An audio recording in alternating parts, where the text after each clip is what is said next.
Radio Migrante every Sunday night from 9 to 10 p.m. on CHRY 105.5 FM. At magandang gabi po sa lahat ng nakikinig sa atin dito lamang sa Radio Migrante sa CHRY 105.5 FM, your leading source for diversity. At maaari nyo rin kaming pakinggan sa www.rdo.to/CHRY,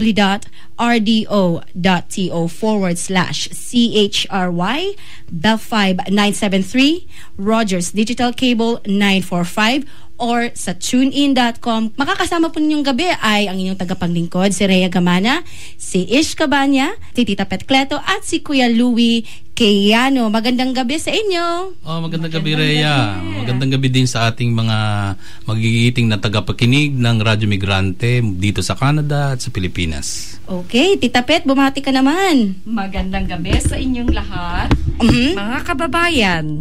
Okay, perfect. So, papag-usapan natin ngayong gabi ay yung storya, yung kwento at yung kaso ni Flor Contemplacion na namatay noong March 17, 1995. So, labing siyam na taon na nakararaan. Ano na ba nangyari sa kaso niya at ano na ba yung kalagayan? So, uugatin natin mula doon sa kaso ni Flor Contemplacion ay yung kalagayan ng mga migranteng Pilipino, lalo na sa labas ng bansa. So, makakausap natin ngayon ay ang chairperson ng Migrante Sectoral Party List na si Connie Bragas Regalado, at siya din ang naging first nominee ng MSP. And of course, Petronila Cleto ay isa ding miyembro ng Gabriela Ontario, at nabanggit niyo nga sa akin kanina na nagkaroon kayo ng event dito nung kasagsagan nung kaso ni Flor Contemplacion. So mamaya pagkukwento tayo kasama si Tita Connie. So siguro Kuya Louie, pasadahan mo ng isang news. Siguro mahalaga isang news tungkol ito dun sa isang kadete na dinismiss, na-dismiss sa isang kadete dahil apparently nagsinungaling siya at violate yung honor code ng PMA. So si Kudia, Cadet Kudia, actually anak ng OFW ito.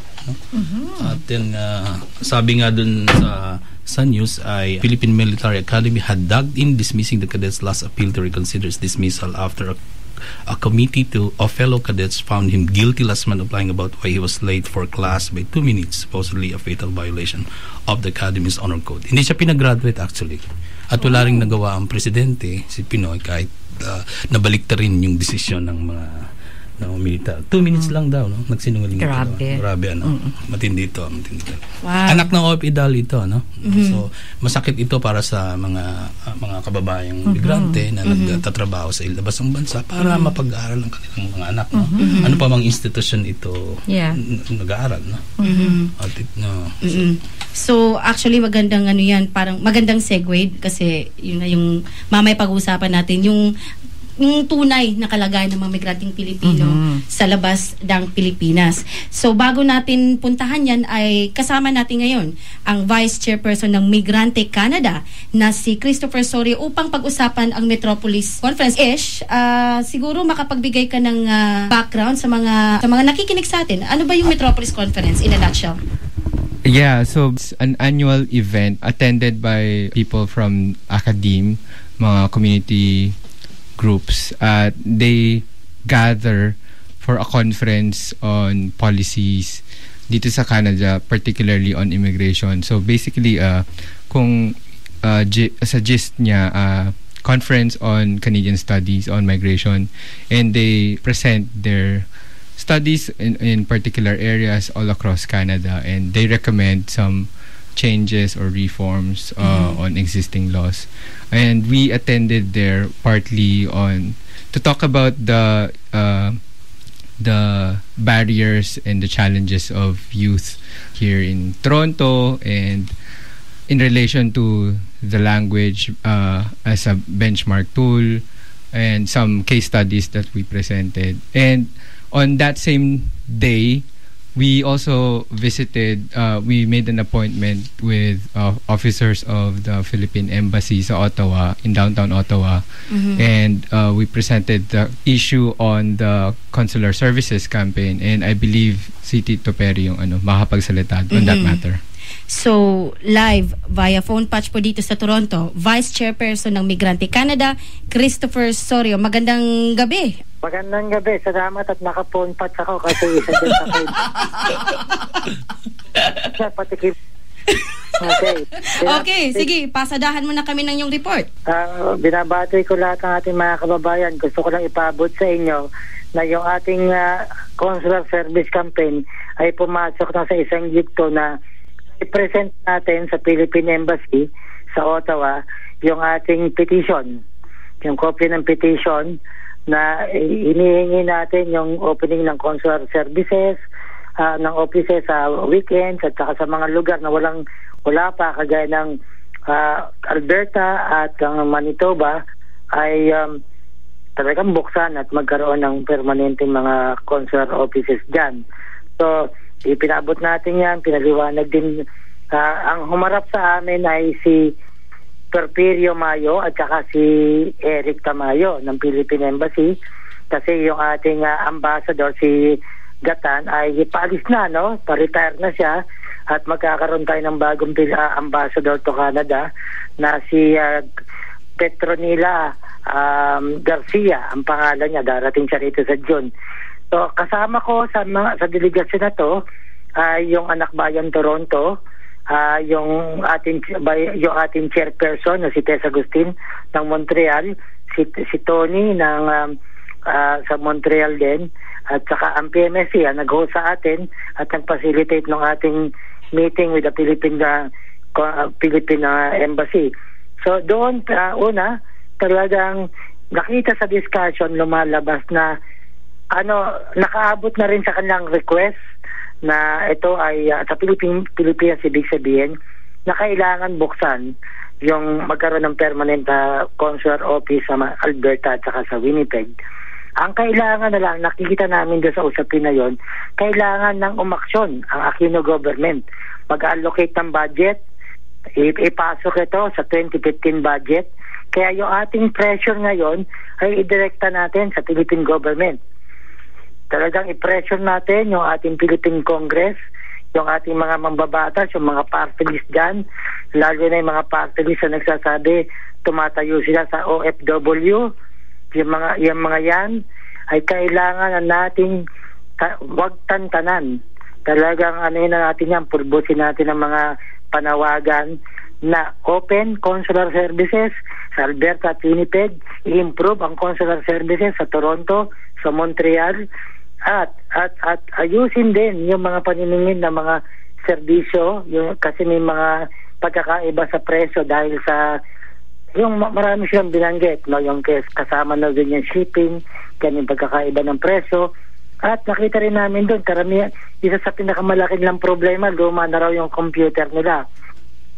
At siyempre, dahil kailangan ng bureaucracy dyan para aprobahan ang pagbili nila ng computer. Sabi ko nga, sale sa Best Buy, bababa sana ako para ibili sila ng computer. Pero hindi nga raw ganun kadali yun eh. Kahit may sale sa Best Buy, hindi sila pwedeng basta lang bumili ng computer dahil ito ay kailangan pumasok dun sa sistema ng procurement ng gobyerno. So, ang panawagan ko po sa ating mga kababayan, kailangan natin i-direct ang panawagan ng improvement ng consular services sa Aquino government. Kailangan natin i-ensure na sa 2015 budget ay pasok ang allocation for services for Filipinos in Canada. Okay. Yun lang. Oo, may okay, maraming mga tanong ba kayo? So, may sagot ba sa inyo yung embahada o yung konsulado ba na tinatawag? Doon sa mga din ang sagot sa atin na napaabot na to sa Pilipinas. At ang kailangan nga ay bigyan sila ng budget. Dahil doon manggagaling ang pera eh. Hindi naman ang Ottawa naman walang pera eh. Ang pera niyan ay galing sa sa Philippine government at pinakita sa amin ang ratio ng staff. Ibig sabihin, isang staff ng embassy to the number of Filipinos they are serving, 1 to 10,000 Filipinos. Ganong kalaki yung ratio. Okay. At sinabi rin nila na sa bawat, yung average sa servisyong ipinoprovide, lumalabas na they have only 10 minutes to be able to conduct a service or a business with ating mga kababayan pagka tayo dumudulog sa konsulado o sa embahada. Dahil nga doon sa dami ng demand at saka ratio or proportion ng staff available to do that. Kaya ibig sabihin talaga, para ito ay magkaroon ng tunay na serbisyo at makapagserbisyo sila ng maayos, kailangan mag-allocate ang Philippine government. Lalo nang kaya nga sabi ko sa kanila, siguro baka pwedeng makuha yung ilang pera ni Napoles, baka pwede natin magamit sandali dito sa Canada. Total, isa naman tayo sa ang pambili ng Chong Perry, ng computer, no? Oo, yeah. Kasi isa naman tayo sa mga bansa na malakas magpadala ng remittances. Dito sa Radyo Migrante ay aantabayanan namin ang update ukol sa panawagan ng Migrante Canada at ng Anak Bayan Toronto. Okay, maraming salamat sa inyo at salamat sa phone patch. Okay. Maraming salamat, Christopher Sorio, Vice Chairperson ng Migrante Canada. Okay, bye po. Salamat, Manong. Bye-bye. So, muli po magbabalik ang Radyo Migrante dito lamang sa CHRY 105.5 FM, your leading source for diversity, at maaari nyo rin kaming pakikan dito lamang sa www.rdo.co/CHRY, Bell 5973, Rogers Digital Cable 945, o sa tunein.com kung may mga smartphones kayo. So magbabalik po kami matapos po ang patalastas na ito. So kung kayo po ay naka-tune in lamang ngayon, ay pag-uusapan natin ang storya, ang kwento o ang issue yung kaso ni yumaong si Flor Contemplacion, na isa pong domestic worker na sentensyahan siya ng kamatayan sa Singapore noong March 17, 1995 dahil allegedly pagbintangan siya na pinatay niya si Delia Maga tsaka yung inalagaan niyang bata sa Singapore. At after 19 years, ano na bang nangyari sa kaso niya at paano ito nakakonekta sa kalagayan ng mga migranteng Pilipino at ano nga ba ngayon ang tunay na kaligayan ng mga migranteng Pilipino sa labas ng bansa. So makakausap natin ngayon si Petronila Cleto, isa pong miyembro ng Gabriela Ontario at ng Migrante Sectoral Party List Chairperson Connie Bragas Regalado. Magandang umaga po sa inyo, Miss Regalado. Magandang umaga din. Umaga ba dyan sa Gabi po dito. Ay, magandang gabi sa lahat ng mga kababayan dyan. Magandang gabi po at salamat po. Salamat din. Salamat sa pagkakataong ito para makapanayam din ang ating mga kababayan dyan, no? Kaugnay ng mahalagang issue dito sa mga migrants at of course yung sa ano ba ngayon ang nangyayari sa ating bansa. So, si Tita Pet din kasi ay dating nung nag-aano kayo sa may Gabriela ba dati or nung panahon nang nangyari kay Flor, wala pang Gabriela Ontario nung araw, pero marami ng mga organisasyon dito ng kababaihan. Tapos actually may coalition nga kami at that time. Coalition siya ng iba-ibang organisasyon ng pangkababaihan at karamihan nito, ang mga membership nito ay karamihan ay domestic workers. So ang coalition namin ay pinangalan ng Coalition for the Protection of Migrant Workers' Rights. So, iba-ibang mga organisasyon yan, kasama yung aming Concerned Filipinos of St. Anthony's na isang membership din ay mga domestic workers sa area ng Ossington, Bloor. So, nag-hold kami ng vigil tungkol dyan dahil na-shock ang mga tao dito sa Toronto sa kasong yan na bakit magkakaroon isang Pilipina na nag-aalaga ng bata na may sakit, tapos paano niya makakayang patayin itong batang ito at saka patayin din yung close friend niya na dumadaan sa kanya parati, nagkumukuha ng pabaon o padala niya mula dito mula Singapore papuntang Pilipinas, Paano gagawin ng isang Pilipina yan? So, ayun. Tita Pet, gusto ko lang sanang malaman, naging automatic ba yung pagkondina ng mga kababayan natin dun sa issue nito? Sapagkat kung hindi ako nagkakamali, nung nasa Pilipinas ako noon, automatic din. Na dyaryo, na TV, no? So, paano dito sa Canada? Kasi kami yung mga different organizations nga, nag-contact din ng mga media para i-project yung kasong yun. Siguro, si Tita Connie Regalado, siguro baka pwedeng siguro dun sa na nabanggit na nating history, siguro po kung pwedeng pakidagdagan po dun sa nabanggit po namin. Kasi siguro may mga detalye kayong alam na hindi namin alam dito sa Canada. So, maaari po bang Actually, yan yung nangyari yung incident in 1991 pa.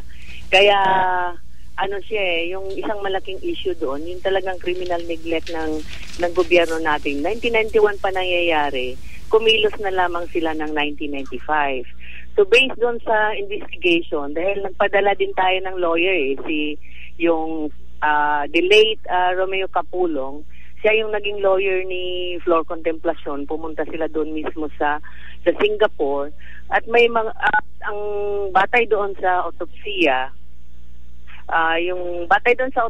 at result ng investigation, yung pamamaraan sa pagkamatay ni Delia Maga ay hindi kakayanin ng isang maliit na babae. Kasi ang isang description pa nga, isang expert ng martial arts ang pwede lamang na makagawa ng ganong klaseng pagpatay sa isang tao. Kaya inustisya yon sa bahagi ni Flor Contemplacion at sa lahat naman ng mamamayang migrante dahil sa hindi talaga nabigyan ng katarungan yung kanyang pagkamatay at katarungan mismo ng pagkamatay ni Delia Maga. Nagiging collateral damage ni Delia Maga. And at the same time, pareho silang biktima nung karahasan at hinustisya, particular sa Singapore. So isa itong kaganapan nung mga panahon na yun, nung 1995, na ilang araw na lang bibitayin na si Flor Contemplacion, na habang tayo ay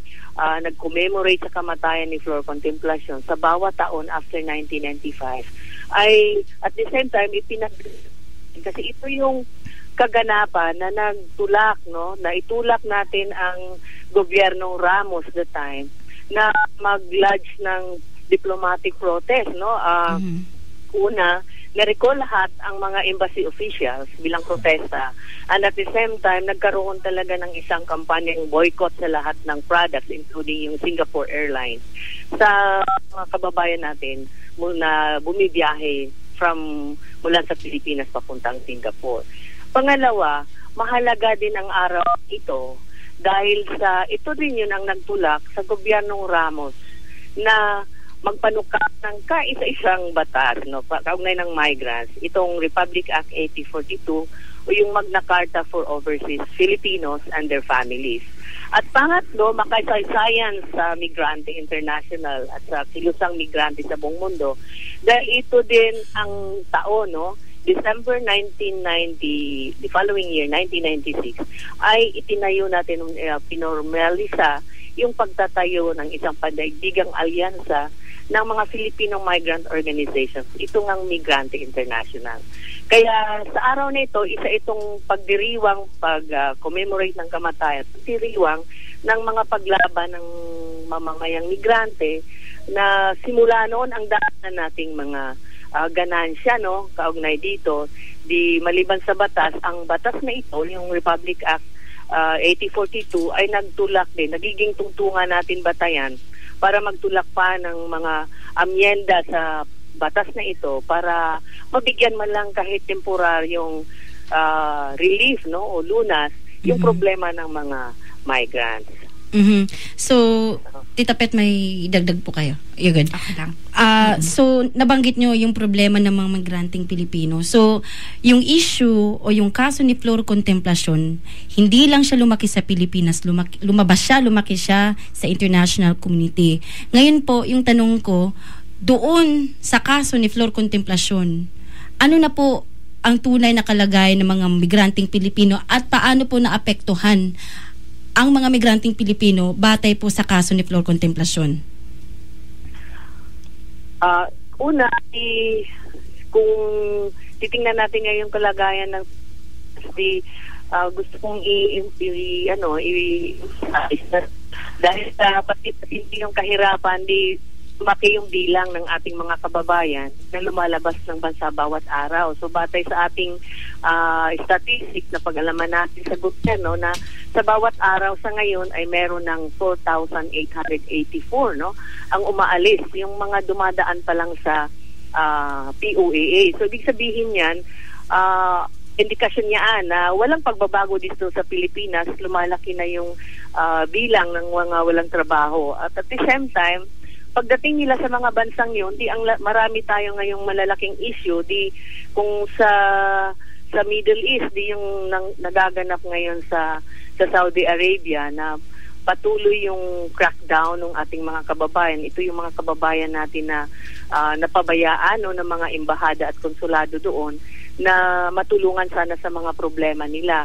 Kahapon nga nanggaling ako sa San Jose, Nueva Ecija para tagpuin yung mga kababaihan natin na napauwi, na biktima sila ng crackdown at nag-avail sila ng amnesty, na sa lahat ng kwento nila, karamihan sa kanila ay hindi talaga nakatapos ng kontrata sa mga maraming dahilan. Una, hindi sila pinapasahod ng kanilang mga amo. Pangalawa, may isa pa doon na inattempt na i-rape, hindi pinapakain, nilalock up sila sa loob ng bahay. So 5 kababaihan lamang ito sa isang lugar sa probinsya ng Nueva Ecija, at marami pang iba. So ibig sabihin, simula noong 1995, walang pinagbago sa kalagayan ng mga migrants, bagkos ito ay lumalala, lalo pat yung gobyerno ng Pilipinas, in particular Saudi Arabia, ngayon pumasok sa isang kasunduan, lumagda itong si Secretary Baldo sa isang kasunduan na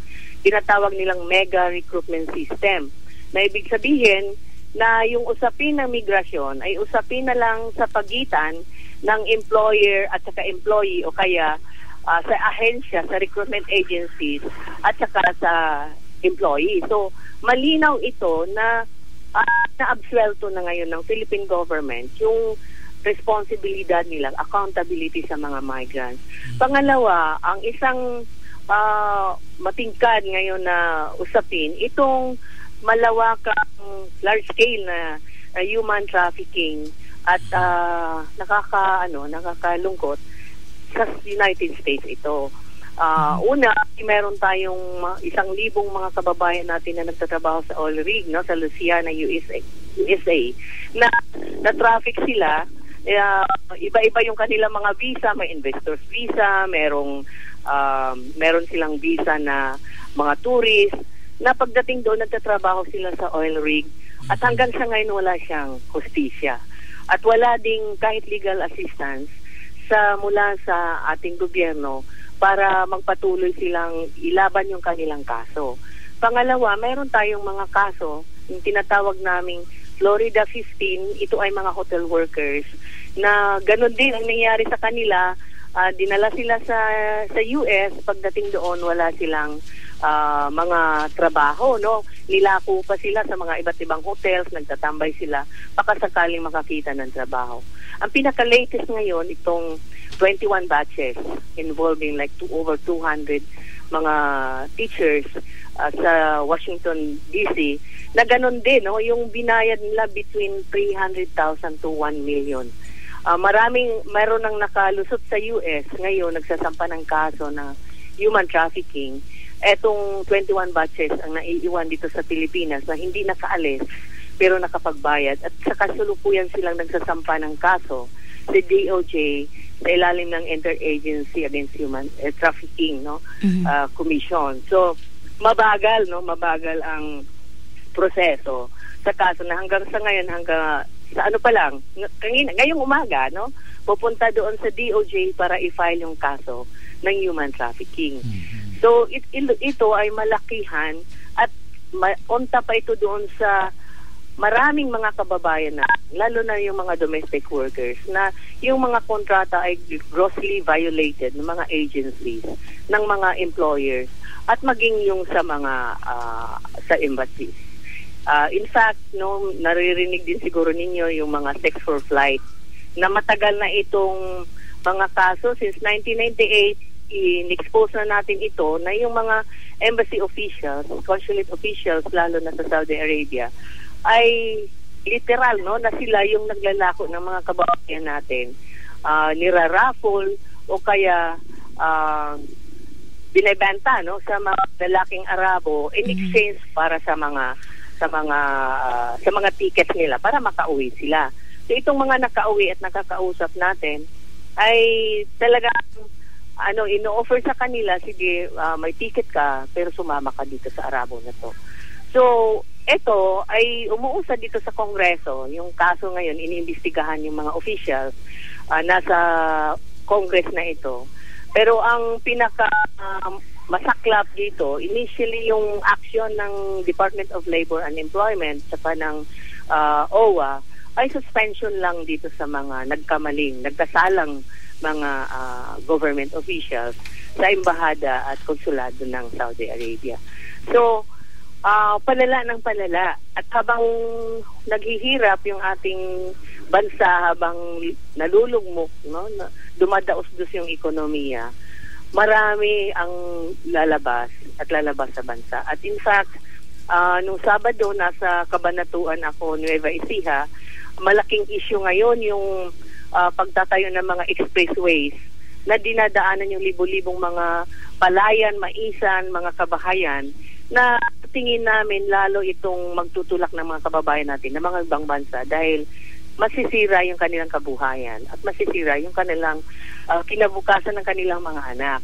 Kaya ang katanungan ay wala siyang pagbabago bagos lumalala yung kalagayan ng ating mga kababayan, not unless na yung yung Benigno Aquinos government ay tayo ng isang pambansang industrialisasyon na maglikha ng mas maraming trabaho na hindi mapuwersa yung kababayan natin ng mga ibang bansa. Magandang gabi po. Tito ko ni si Louie po ito. Gusto ko lang pong dugtungan ilang tanong po para sa inyo. Paano po nyo mapapaliwanag sa konteksto po ng labor export policy ng gobyerno? Lalo itong issue ng human trafficking na talagang lumalawak. Nakikinig ako dun sa paliwanag nyo. At isang napakasaklap na karanasan ito sa mga susunod pang mga migranteng manggagawa. Kahit nga yung sinasabi yung mga palayan na talagang magkokos talaga ito. Pero napakalala pala talaga nitong ng labor export policy ng gobyerno. Pwede nyo po ba itong paliwanag para sa ating mga kababayan? Actually, ang labor export program ay ninombrahan natin na siya isang forma ng human trafficking na sponsored ng Estado. Kasi kung titingnan mo, halimbawa dito sa contracts na lang, alam ng gobyerno natin na pagdating sa mga bansa, may mga contract substitution. Away sila, pero pumapasok sila sa mga kasunduan na pwede nilang ilabagin yung mga yung verified contract dito sa Pilipinas. Kung titingnan natin yung pagpapaluwas ng mga kababayan na sa ibang bansa, labor export program yan, nagkaisa tayo, pero ito siya isang forma. Sa isang mga forum na with discussions namin with yung Interagency Against Trafficking in Persons under sa Department of Justice, yung illegal recruitment at saka human trafficking ay yung line na very thin na titingnan mo yung forma. Kasi ang sinasabi lang naman ng DOJ, kung may establish ninyo na may exploitation, human trafficking yan. At it's very very much involved yung government dahil nagaganap yung proseso within the government agencies hanggang sa airport. Bakit nakakalabas itong mga to? Yung mga kababayan natin na pagdating ng halimbawa sa Jordan, pagdating sa Lebanon, ito ay mga mga bansa, bakit pinoprocess ng gobyerno natin? At bakit pagdating doon sa Jordan at saka Lebanon, mismo ng Philippine Overseas Labor Office ay pinoprocess yung kanilang mga dokumento kahit pa may ban na ini-impose mismo ng government. So kung sa labor export program, human trafficking sponsored to ng gobyerno, and at the same time, talagang kumikita ng laki yung ating gobyerno. Tubong lugaw Kahit ngayon sa panukalang batas na pinuput forward ng representante ng mga OFWs, itong OFW family representative, si dating Ambassador Sinières, na gawin pa nga niyang mandatory. ang mga remittances At bumabalik nga doon sa issue natin noon ni Marcos in 1985 na halimbawa pag ikaw daw ay hindi nakapag-remit, na hindi mo napatunayan, wala kang proof of compliance ng remittance, ay hindi ma-extend yung ma-renew yung passport mo at hindi ka rin makapag-process ng iyong mga kontrata. Kaya masyado siyang komplikado dahil very much involved sa buong proseso yung ating government. And in fact, POEA, the Philippine Overseas Employment Administration, ay isa sa pinakamalaking ahensya, recruitment agency, run by the government. At dyan lahat nagaganap yung mga illegal na activities at yung pagpasok ng mga kasunduan na anti-migrant, anti-mamamayan, apektado kasi yung pamilya na yan. At sila ang gumagawa noon. Connie, si Petronila Cleto ito.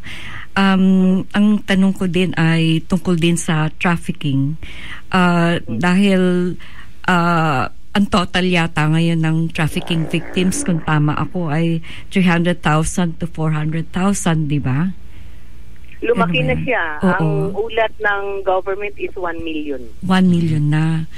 At saka, ang statistics ba dyan ay yung karamihan yan or more than a half are women? Actually, yung binabanggit sa statistics ng 300 to 400,000 pa, mga 100,000 ay kababaihan at kabataan. So, women and children. Oo. Kaya, medyo serious problem siya. At yung mga destination. Kasi ang nangyayari kasi, do meron tayong isang naggawa, involved tayo sa technical working group para i-amend yung anti-trafficking in persons law. Ano pa rin masyadong mabagal kasi the burden of proof nasa shoulder talaga ng mga biktima. Ngayon, very expensive at very slow yung judicial process sa Pilipinas. Unless na ito ay sasabayan ng malawakang protesta. Kasi sa karanasan naman natin with floor contemplation nga, kung hindi aalsa yung mamamayan at mismo yung directly involved yung ating mga migrante, ay hindi talaga mapupersa yung gobyerno. Kaya kahit pa anong ilang sampa na namin ngayon kasi meron kami sinampa 3 years ago, unsuccessful. Ngayon ito yung sa mga US cases nga. Kung sampa lang tayo ng sampa na wala malang sabay na pressure from the victims themselves at yung mga migrante sa natin sa iba't ibang bansa, talagang magiging mabagal ang proseso. At ito na ay kailangan nating, kasi kung minsan yung nagiging hindrance doon sa pag-push ng kaso ng isang biktima ay yung panggastos, ay sa batas naman ng anti-trafficking in persons law, merong budget para sa litigation cost at saka yung kanilang sustenance habang dinidinig yung kaso. Kaya, pero hindi yan ibibigay sa akin in a silver platter. Kailangan talagang assertion, pagbibigay ng pressure sa government para harapin itong problema. Kasi kung sa statistics nga na 300,000 to 400,000, merong naisampang 127 cases. Parang less than 20 lang yung prosecuted, At yung mga prosecution pa, wala pa yung kulong kasi nagbe-bail, malakas sa syndicated nga kaya malalakas na personahe yung involved. Kaya mahalaga talaga yung paglaban din mismo ng migrante. Yeah. Iniisip ko lang na baka pwedeng magkaroon ng documentation sa bawat bayan kung saan nangyayari yung trafficking at may trafficking victims para yan ay pang-suportang ebidensya para sa inyong ginagawa. Actually, meron kaming mga, ewan kung kilala nyo, si Leah Freeman from Montreal siya. Nag-i-intern ngayon, tumutulong sa amin sa documentation kasi nga sa sobrang dami, hindi kami bumababa sa 1,500 per year na mga kaso. Lang yan, cases hindi pa bilang dyan ng individuals, kasi maraming kaso na maraming mga taong involved. Hindi talaga kakayanin din ng home office. Kaya kailangan namin ng mas maraming volunteers. And at the same time, kasi we are closely coordinating sa mga chapters overseas. Maganda sana kasi merong problema kami doon pag nanghingi kami ng fact sheet, lalo na yung nakasampa na sa mga bansa, ang bagal din ng response, no? Kaya kailangan talagang mag-double time yung home office at saka mga chapters para matugunan itong documentation kasi mahalaga talaga yung documentation. Even itong pagsampa natin ng kaso, pagsampa natin ng petition sa temporary restraining order sa PhilHealth, ang tumugon lang is Hong Kong Kaya Hong Kong lang, noong March 14, nag-file kami sa Supreme Court para mapigilan yung pag-implement ng pagtaas ng PhilHealth Premium High. Kaya yun yung isang problema natin. Kaya mahalaga, hindi lang sa mga organizations, mismo doon sa mga victim sana, na determinadong magbigay ng salaysay. Kasi kahit sa mga hearing sa Senate at sa Congress, na-stack up tayo doon pag tinanong na ako, meron ba kayong victim? Meron ba kayong yung mga sworn statements ng victim? So, tayo magre-request sa labas, medyo mabagal lang. Kaya siguro challenge sa atin to. Kailangan talagang harapin natin para kahit papano ay medyo magbigay tayo ng kaalwanan din sa mga victims na mga biktima nitong human trafficking. Maikling tanong siguro, Tita, at saka siguro maikling sagot lang din. Sa tingin niyo po ba, mas na-pressure pa siguro yung gobyerno in terms of not having floor contemplation na ma-execute siya kung na-exist na dati ang Migrante International? Sige pa, go ahead. Actually, may Migrante International na. Ang start kasi ninyo, nagkaroon ng Committee for the Unity of Overseas Filipinos, Asia Pacific. Tapos itinayo ng 1992 yung Migrante APME, Migrante Asia Pacific and the Middle East. 1993 actually, ginagamit na yung Migrante International. Na-formalize na lang siya noong 1996, yung talagang pagtatayo. Pero nagpa-function na siya as Migrante International even before floor contemplation. Kaya ito yung naging makinarya kasama ang Gabriela at kasama yung Kilusang Mayo Uno nung nangyari yung floor contemplation. May tanong po si Kuya Louie. Parking question po yan. Pagkatapos ng tanong niya, magbe-break po tayo tapos babalikan po namin kayo after ng ads. Okay po ba yon? Okay lang. Okay. Go ahead, Kuya Louie. At ito po, nabanggit nyo kanina yung Migrants Act of 1995, yung Republic Act 8042. Isang malaking yatang issue ngayon ay yung 160% increase sa premium. Nabanggit nyo. Pwede nyo ba kaming bigyan ng isang malinaw? Sa PhilHealth premium na tumaas ng, I think from 900 to 1,500 pesos yung in-increase. No, it's 2,400. 2,400. Kasi in grave violation siya doon sa Republic Act 8042. Kasi doon sa Section 36, 1995 to na batas, binabanggit na hindi pwedeng magtaas ng fees, no? Yung being charged by the different government agencies. Dapat sabi diyon sa batas na mag-maintain siya sa present level. So nung panahon na yon, ang Medicare fee ng mga OFWs is only 900 pesos. In 2011, nag-attempt na itaas siya na from 900 to 1,200. Nagprotesta. So, pending siya. Pero July 2011, na-monitor natin na kahit pending yung pagtaas, ay naniningil na yung PhilHealth insurance ng 1,200. So, ganun yung nangyari, no? Tapos, that's 60% increase. Nung inilabas ni Aquino yung Administrative Order 31, pagbibigay laya sa lahat ng mga government agencies, including bureaus, mga government-owned and controlled corporations, kasama dyan ang PhilHealth, at lahat ng mga quasi government agencies, magtaas sila ng mga service fees. So ito yung tumulak muli na itaas by another 100% itong PhilHealth. So from 900 to 2,400. Kaya isang mali daw itong paglabag doon sa Republic Act 8042. Kaya ito yung nag-file ang nauna ang mag-file ng TRO ang KMU. Mukhang inupuan lang sa Supreme Court.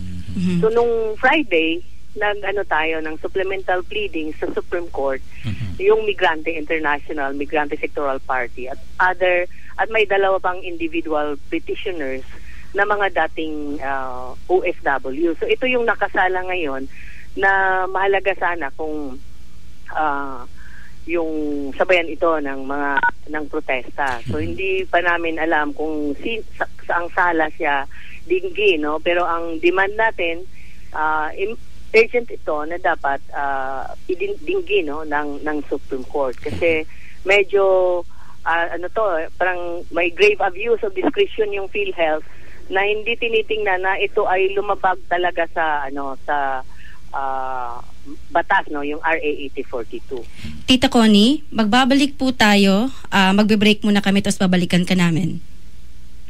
Okay. So kayo po ay muli nakikinig dito lamang sa Radyo Migrante sa CHRY 105.5 FM, your leading source for diversity.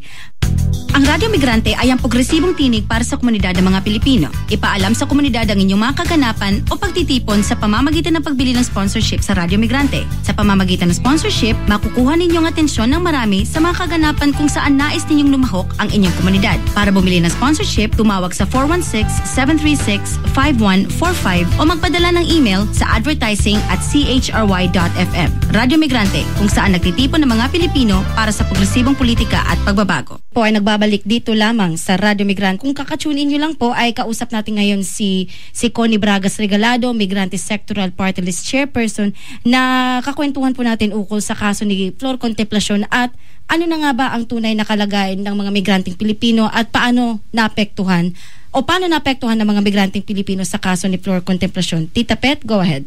Magbibigay lang ako ng konting update tungkol sa ginagawa natin dito sa Toronto. Nag-attend ang migrante and other organizations ng migrante sa isang roundtable discussion tungkol sa services na dapat ibigay sa mga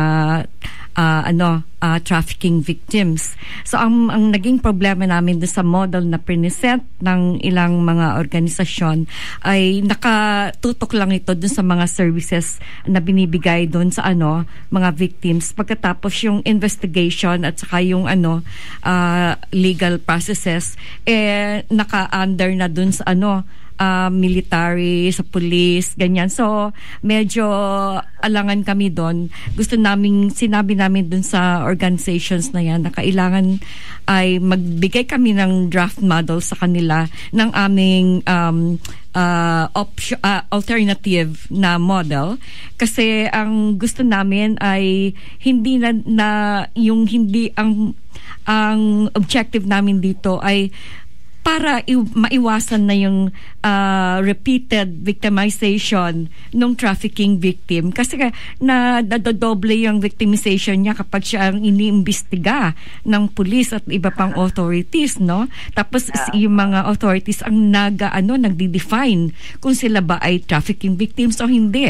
Saka lang sila bibigyan ng services. Yun ang problema doon. Kuya Louie, may tanong po si Kuya Louie, Tita Connie. Actually, ito ay isang Tita Connie, isang mahalagang dinala naming issue itong nakaraang araw ng kababaihan ay yung yung forced remittance tungkol dito sa House Bill 3576. Gusto lang namin humingi kung pwede niyo po bang ipaliwanag ito sa ating mga kababayan para sa mas malinaw. Actually, Sige po. Isa itong panukalang batas na pinuput forward ng nanalong OFW family party list sa katauhan ni Representative Roy Senieres, no. Ang doon sa explanatory note niya ay marami nga yung mga kababayan natin, pamilyang inabandon na, at ito yung magiging ang solusyon.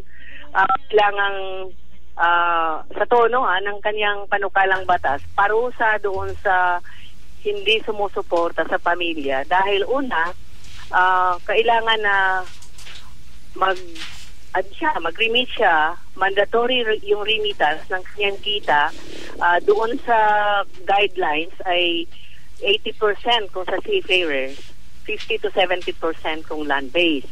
Ang isang dito, ang kaya sinasabi natin anti-migrant siya dahil may mga punitive provisions ito yung mga provisions na napawalang visa natin nung nagprotesta tayo in 1985, no, yung Executive Order 857, malawakang protesta, itinanggal ni Marcos yung mga punitive provisions. Ngayon, niresurrect nitong si Nieres. So, ang problema ay abandonment sa pamilya, pero yung kanyang kalang batas ay nag-create ng panibagong problema. Kung talagang matutuloy itong batas na to, itong isang OFW na nag-abandon ng pamilya ay hindi na ma-renew yung passport niya at hindi na siya makapag-process ng kanyang employment contract. So, malinaw dito na nilabag din yung constitutional right niya to travel at binabanggit nga sa Passport Act 1996, hindi pwede siyang labagin kasi karapatan yan. Pangalawa, yung problemang i-create niya, kung wala na trabaho, nilabag yung right to work niya, and at the same time, lalong walang hindi na solusyonan yung problema ng suporta sa pamilya. Ang isang ang isang demand natin, i-withdraw niya yan kasi pero namang existing na anti-violence against women and children na batas na gamitin ni maximize yung remedy na yon. Kung ang isang tatay na hindi na nagsuporta ay hindi madala sa diplomasya, halimbawa yung tayo nag-intervene tayo, halimbawa susulatan natin yung company, una susulatan yung OFW, tapos kung ayaw di yung company, at ang embahada naman dapat niyang ipatawag yung isang OFW na nagkasala para maayos yung problema, hindi yung mag-create ka ng another problem sa pamamagitan nitong batas. At yung problema sa pamilya, abandonment sa pamilya, ay hindi tugon yung forced remittance. Tita Connie? So malinaw kung yun na nga, ang binabanggit doon sa batas, lahat na ng remittance mo ay dapat dumaan sa Philippine Banking System 5. Ang tawag dito, ang layunin lamang ng batas na to ay mag-earn pa, $4 revenue yung gobyerno. Yeah? I'm sorry po, pero magtatapos na po yung programa natin. Message po sa kababayan natin po in 1 minute po. Panawagan sa lahat ng mga kababayan natin na patuloy natin yung organisahin, yung ating hanay, mulatin, para mas malakas yung mag-create nating pressure para matugunan yung yung mga issue, mga problema ng mga migrants. So hindi nakukuha natin ang mga karapatang ito ni Silver Platter, dapat ilalaban natin ito. At sabay tayo lahat na lumaban ito. Maraming salamat, Connie Bragas Regalado, Chairperson ng Migrante Sectoral Party List. Daghang salamat po. Maraming salamat. Mabuhay po kayo. Mabuhay po kayo. Mabuhay kayo. Okay, magtatapos na ang ating programa, unfortunately. So, any news and information, Ish? Nope. Okay. Go. I'll go. So si Levi Abad po ay may CD po, may audio CD siya na Canadian Experience Volume 1. Available na po siya. For more info, contact myself at 647-281-0652 or message Radio Migrante. At saka meron pa tayong isang announcement as Sagip Migrante is calling for donations and volunteers in the spirit of Bayanihan. Migrante International and Migrante Party List are calling on its chapters and members will use and the world to raise funds in aid of families affected by recent disasters. Nung nangyaring Super Typhoon Yolanda, or international name Haiyan, has wreaked havoc in the islands of Central Visayas. At the moment, we are witnessing yet another set of grave tragedy, but the network also recognized our capacity for the Mayan and Bayanihan, which means turning emotion into action. So bukas pa rin po ang Sagip Migrante for donations. Support in kind is also welcome. However, goods from overseas may not arrive in time. So tawagan po 1-800-559-8092. That number again, it's 559-8092-ish. An event tomorrow, Monday, here in Toronto. Watchdog reporting in the 21st century, the Philippines and beyond. And on Tuesday, March 18, with the same speaker, Sheila Coronel, the Dean of Columbia University, on journalism, and she's the former head of the Philippine Center of Investigative Journalism. And these events are co-sponsored by organizations including Dr. David Chu Program in Asia Pacific Studies at the Asian Institute of the University of Toronto and the Journalism Program at the University of Toronto, Scarborough. So these events will be posted on the Radio Migrante Facebook page. Tita Pet, may dagdag po kayo? Sponsor din ng York University dyan ng Dr. Philip Kelly. Okay. At saka ang Gabriela USA ay may commemoration on Flor Contemplacion's death. Iba't ibang states po sa US. Kasi nga po, ngayong araw po sa Pilipinas sa March 17, ngayong araw po, commemoration ng 19 years ng pagkamatay ni Flor Contemplacion. So for more information po, ilalagay po natin yan sa Radio Migrante Event Facebook page. At ang panghuli po ay sali na, selfie na, patuloy pa rin po ang kampanya ng Migrante Alberta for calling with consular services in Alberta. So, paano po mag-participate? Take a selfie with a piece of paper that says we need a consular office in Alberta now. I-share po sa Migrante Alberta Facebook page or sa website nila na consularservicecampaignalberta.wordpress.com. Ilalagay po natin yan ulit doon po sa Radio Migrante Facebook page po natin. Maraming salamat po sa pakikinig po dito lamang sa ating Radio Migrante sa CHRY 105.5 FM, your leading source for diversity. Up next ay si Roy Green and Lady Soul of Odyssey. Next week po, magkita-kita po tayo at maraming salamat po sa pakikinig. And have a good night, everyone.